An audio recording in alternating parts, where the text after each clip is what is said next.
Welcome, Bills Mafia. Buckle your seatbelts because this Bills bus is about to travel back in time. Today, we'll arrive at the Old Buffalo's second ever game, October 10th, 1915, against the Selkirks. Buffalo began its football story with a 7-0 win. Then came the wait. No game on October 3rd, and an open challenge for anyone willing to face them. Now we move forward to October 10th, 1915, and that challenge has been answered. The opponent, the Selkirks, and Buffalo has a chance to prove the first win was no fluke. The Selkirks are no ordinary opponent. A South Buffalo powerhouse, described as one of the fastest 11s in the city, and a team that had already battled Buffalo to a different Buffalo team to a scoreless tie the year before. In an era before formal franchises, teams changed, reformed, and evolved, but the competition remained. This wasn't just another game. This was a measuring stick. In the days leading up to the game, Buffalo found itself doing something common in 1915. Newspaper notices showed the Old Buffaloes without a game for October 3rd, openly challenging any heavyweight team in Western New York to meet them on field. That challenge was answered. The Selkirks stepped in, setting up the matchup at Ryan's Park. Promoted as one of the most interesting games of the season. By the end of the week, anticipation had grown.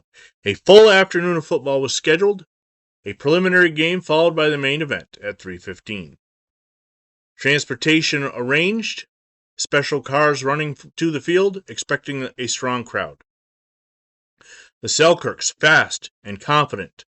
Buffalo, organized under manager Dooley, being called one of the best semi-pro teams in the city. For the first time, this wasn't just a game, it was an event. The headlines the next day. All Buffalo defeats Selkirks in great game. But the score tells a much bigger story. Early on, the game was competitive. The Selkirks came in ready, matching Buffalo in the opening stages. But as the game wore on, something changed. Buffalo took over.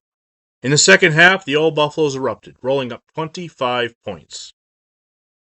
Jeffrey, 3 touchdowns, all in the third period, a single quarter that turned the game completely.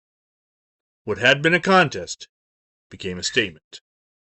Now let's take a look at where Buffalo stands. Still no formal league, with still no official standings, but records still matter. With this win, Buffalo now stands at 2-0. And for the first time, this is starting to look like something real. Just 2 weeks after grinding out a 7-0 win in the mud, Buffalo showed something completely different. Explosion, execution, control. They didn't just win again, they improved. And in a time with no standings, no playoffs, and no championships, that's how reputations were built. One game at a time. One game can be a moment. 2 games can be a start. But what Buffalo showed on October 10th, 1915 was something more. It was growth. It was confidence. It was the beginning of something building. Because long before the National Football League, before the Buffalo Bills, Buffalo football was already rising. Ooh, yeah, now we're talking. You see what's happening here, don't you? First game, they grind it out. Mud, water, 7-0. Second game, boom! 25 points. That ain't luck. That ain't chance. That's a team. Rising up. Week by week, play by play, you can feel it building. You can see it building. Jeffrey, 3 touchdowns in 1 period.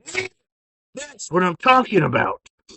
In Buffalo, the strong don't stay hidden. They rise. They take over. And I'm telling you right now, Buffalo's rising to the top. Next week, the journey continues, one game at a time.